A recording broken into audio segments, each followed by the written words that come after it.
கரூர் சம்பவம் ஒரு விவசாயி மனசை எந்த அளவுக்கு பாதிச்சிருக்கு தெரியுங்களா?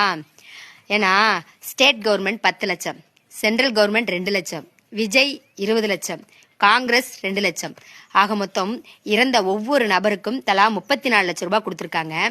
ஆனா உயிரை கொடுத்து உழைக்கிற விவசாயிகளுக்கு பாம்பு கடிச்சா 2 லட்சம், கரண்ட் அடிச்சு இறந்தா 3 லட்சம், ஏதாவது வனவிலங்குகள் தாக்கி இறந்தா அப்படின்னா 5 லட்சம், விவசாயம் பண்ணி வெள்ளம் வந்த ஆள் மட்டும் வெள்ளம் வந்து அழிஞ்சு போச்சு அப்படின்னா ஏக்கருக்கு 5000 ரூபாய் இப்படிதான் கொடுக்குறாங்க.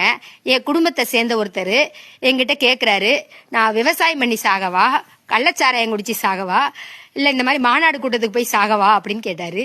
ஏன் இப்படி கேட்குறீங்க அப்படின்னு கேட்டேன். விவசாயம் பண்ணி 10 பைசா நம்ம மிச்சம் பண்ண முடியாது. விளைவிக்கிற பொருளுக்கு நம்ம விலை நிர்ணயம் என்னைக்கு பண்றோமோ அன்னைக்கு தான் அதுக்கு விடிவு காலம். அது வரைக்கும் நம்ம கடன் பட்டு தான் இருக்கணும்.